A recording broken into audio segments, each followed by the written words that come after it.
Imagine waking up one morning a few years from now and realizing that the dream you've been carrying around in your back pocket has quietly expired. Not because you didn't want it badly enough, and not because the world conspired against you, but because you simply ran out of the fuel required to chase it. You look in the mirror and see someone who is still you, but a little more tired, a little more cautious, a little more weighed down by responsibilities that didn't exist before. And in that moment, a chilling thought crosses your mind. The person I am today could not do what the person I was 5 years ago could have done with ease. That's not a hypothetical tragedy. That's the biological reality we are all living inside of right now, whether we acknowledge it or not. The premise we're going to explore together is both sobering and electrifying. Every year, you wait to do the hard work. You are negotiating with a weaker version of yourself. And the version of you listening to these words today is the strongest, sharpest, most capable you that will ever exist. This isn't a motivational slogan designed to make you feel guilty. It's a wake-up call rooted in the way our bodies, minds, and circumstances actually function over time. The core thesis is deceptively simple, but its implications are profound. We tend to treat our future self like a superhero who will magically have more discipline, more energy, and more time than we do right now. We tell ourselves that someday when the conditions are perfect, we'll finally start that business, write that book, learn that skill, or make that bold career move. But the truth is, the conditions will never be more perfect than they are today, because the most critical condition of all, your raw biological capacity, is in a state of continuous, irreversible decline. From your early 20s onward, your physical stamina, your mental plasticity, and your tolerance for financial risk are all slowly eroding. This means that the idea of work-life balance, as it's commonly sold to young people, is, in many ways, a dangerous myth. Not because rest itself is something to be avoided, but because the version of balance most of us chase early on, trading real, focused effort for extra leisure time, is a luxury we simply haven't earned yet. The sustainable path to long-term freedom and genuine balance later in life is built on a foundation of intense, well-supported effort right now. Concretely, that means something like 10 hours of focused, meaningful work a day, but with a crucial caveat. Sleep and healthy eating are treated as non-negotiable requirements for sustaining that intensity, not optional extras you trade away for more output. Today is the peak of your power. Every year you spend optimizing for comfort instead of building is a year of that peak capacity spent rather than invested. And the window where this kind of sustained effort can compound into a real, life-changing advantage is far narrower than you think. Let's unpack the key arguments that make this thesis not just compelling, but actionable. The first and most foundational is the biology of decline. We don't often think of our own vitality as a depreciating asset, but that's exactly what it is. Physically, your body is at its most resilient in your late teens and 20s. Muscle mass, bone density, cardiovascular efficiency, and recovery speed all peak and then begin a slow, steady descent. You can absolutely stay fit and healthy as you age, but the raw, natural energy you have at 25 is not something you can ever fully reclaim at 45. You can train and maintain, but you're working from a lower baseline. Mentally, the story is similar. Neuroplasticity, the brain's ability to rewire itself and learn new skills, is at its height in youth. That's why it's easier to learn a language, pick up a musical instrument, or master complex technical skills when you're younger. As you age, your brain becomes more efficient at using existing patterns but less agile at forming new ones. You can still learn, but it takes more effort, more repetition, and more time. And time is the one thing you never get more of. Financially, the curve of risk tolerance also bends downward. When you're young, you have fewer dependents, lower fixed costs, and decades ahead to recover from mistakes. You can afford to start a business that fails, to invest in volatile assets, to move cities for an opportunity. As you age, obligations pile up. Mortgages, children, aging parents, and your capacity to absorb financial shocks shrinks. The window for taking big, asymmetric bets is open early and closes gradually, often without you noticing until it's too late. This brings us to the myth of work-life balance in the early stages of a career or a creative pursuit. The phrase itself has been twisted into a justification for mediocrity. We tell ourselves we're seeking balance when we're really seeking comfort, avoiding the deep, focused work that feels hard and uncertain. True balance is something you build toward, not something you start with. The people who genuinely enjoy a 4-hour workday on the beach didn't start there. They front-loaded their effort, often working 10, 12, 14 hours a day for years to create systems and leverage that now allow them to step back. The mistake is to look at their output and assume you can replicate it without the input. You can't skip the foundation and expect the penthouse to stand. But here's the critical distinction. This isn't a call for mindless hustle or sacrificing your health on the altar of productivity. The kind of intense, focused work we're talking about is only possible if you treat sleep and nutrition as sacred, non-negotiable pillars.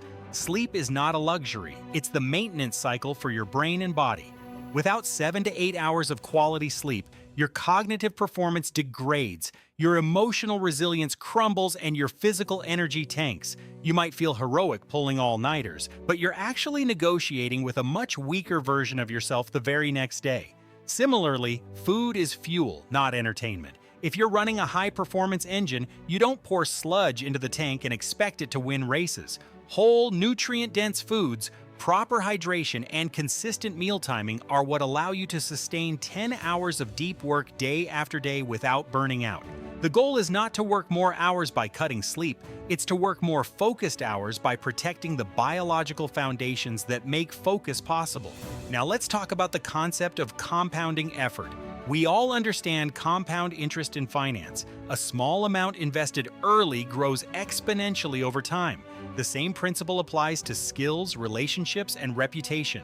Every hour of deep work you put in during your peak years doesn't just produce a linear result, it builds on itself.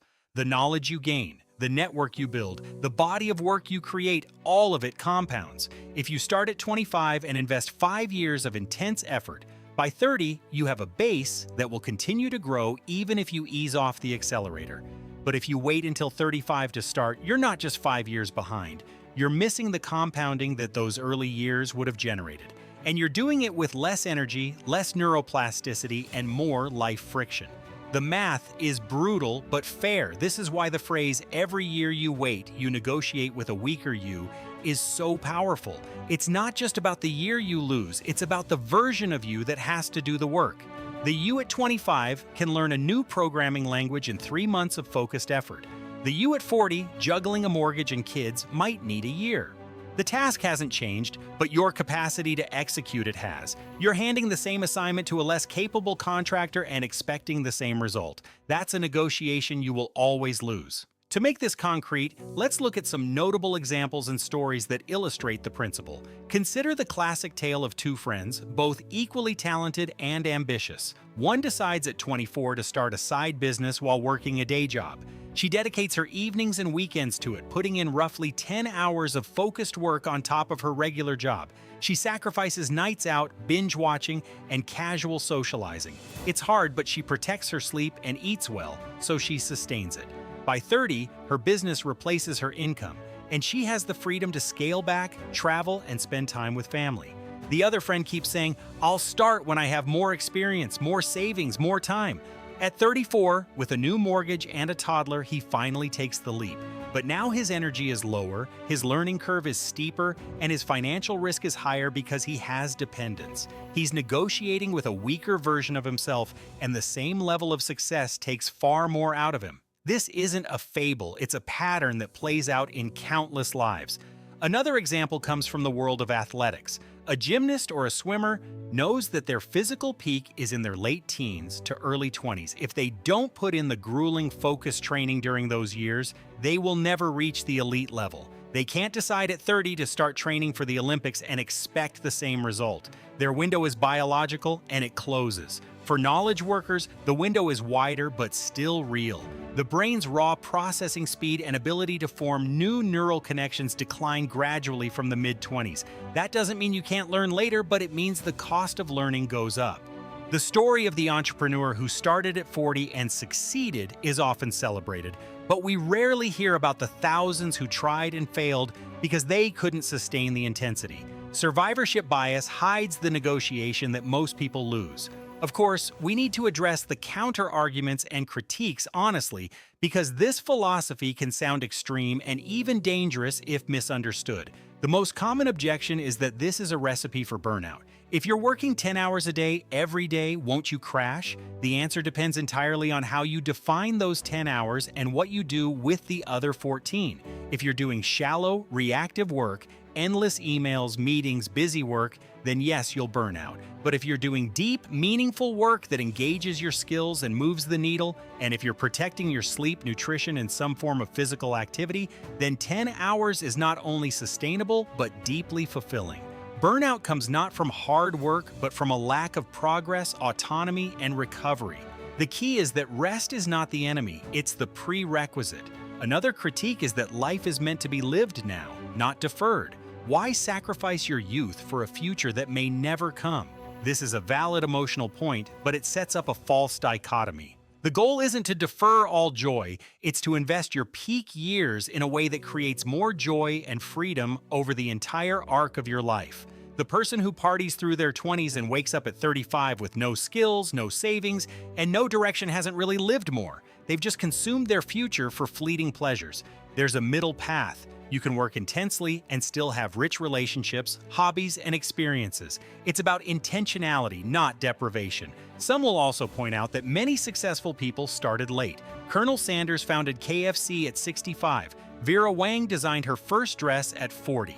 These stories are inspiring, but they are exceptions, not the rule. And even in those cases, those individuals had spent decades building skills, networks, and resilience that they could then deploy.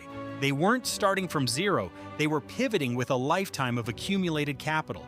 The principle still holds. The earlier you start building that capital, the more you have to work with later. Another important critique is that this framework might not apply equally to everyone. People have different life circumstances, health challenges, caregiving responsibilities, and socioeconomic barriers. A single parent working 2 jobs doesn't have the luxury of 10 hours of focused work on their own projects. This is true, and the principle must be adapted, not abandoned. The core idea is to maximize the focused, high-impact effort you can sustain within your constraints. If you only have 2 hours a day, make them the most intense, undistracted 2 hours possible. The negotiation with a weaker you still happens. It's just that the terms are different. The point is not to compare yourself to an idealized version, but to recognize that your current capacity is a precious, diminishing resource that you must deploy wisely. Finally, some might argue that mental sharpness can be maintained or even improved with age through continuous learning and healthy habits. While it's true that crystallized intelligence, wisdom, pattern recognition, vocabulary can grow, fluid intelligence, the ability to solve novel problems and learn quickly does decline. The kind of raw, adaptive learning that lets you pivot into a new field or master a complex skill from scratch is easier when you're younger. So yes, you can stay sharp, but you're sharp in a different way. The window for certain types of cognitive heavy lifting does narrow. So what do we actually do with this information? Let's get practical. The first step is to conduct a capacity audit. Sit down and honestly assess your current energy levels, your ability to focus, your physical stamina, and your financial risk tolerance. Acknowledge that this is your peak, not in a morbid way, but in a way that lights a fire under you. The second step is to define your deep work hours. Block out a specific window each day, ideally 8 to 10 hours, where you will do nothing but high-impact, focused work. This might be your day job, your side project, your skill building, or a combination. The key is that during these hours, you eliminate all distractions. No social media, no casual texting, no multitasking. Treat this time as sacred. Third, make sleep and nutrition non-negotiable. Set a consistent bedtime and wake-up time that gives you 7 to 8 hours of sleep. Plan your meals around whole foods and never skip meals to save time. If you're not fueling the machine breaks down. Fourth, set aggressive 5-year goals that require you to stretch your current capacity. If your goals don't scare you a little, they're not big enough. The point was to use your peak years to build something that creates leverage, a business, a body of creative work, a set of rare and valuable skills. Fifth, eliminate low-leverage leisure. This doesn't mean you can never relax, but it does mean you need to be ruthless about mindless scrolling, excessive TV, and activities that drain your time without replenishing your energy. Replace them with active recovery, exercise, time in nature, deep conversation, reading. Sixth, invest in skills that compound. Learning to code, to write persuasively, to sell, to manage people. These are skills that pay dividends for decades. The earlier you acquire them, the longer they compound. Seventh, reframe rest as maintenance, not reward. You don't earn sleep by working hard. You work hard because you slept well. You don't deserve a healthy meal after a productive day. You are productive because you ate well. This shift in mindset prevents the trap of trading health for output. Finally, start today, not Monday, not next month. The negotiation has already begun. The weaker you is already forming, one day at a time. The only way to win is to act from the position of strength you still have. In the final analysis, this isn't a philosophy of grind culture or a celebration of suffering. It's a philosophy of respect for the finite nature of human capacity. We are all given a window of peak vitality, and that window is closing every day. The person you are right now, with all your energy, your quick mind, your ability to bounce back from setbacks, is the most capable negotiator you will ever be. If you keep handing your dreams to a future version of yourself, you are setting that future self up for a much harder fight.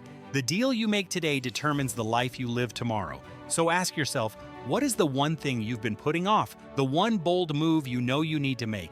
That's the negotiation on the table. Don't let a weaker you be the one who has to sign the contract. Do it now, while you have the strength, the sharpness, and the fire. Because every year you wait, the terms get worse. But every day you act, you build a fortress, that future you can rest in, knowing the heavy lifting was done by the strong.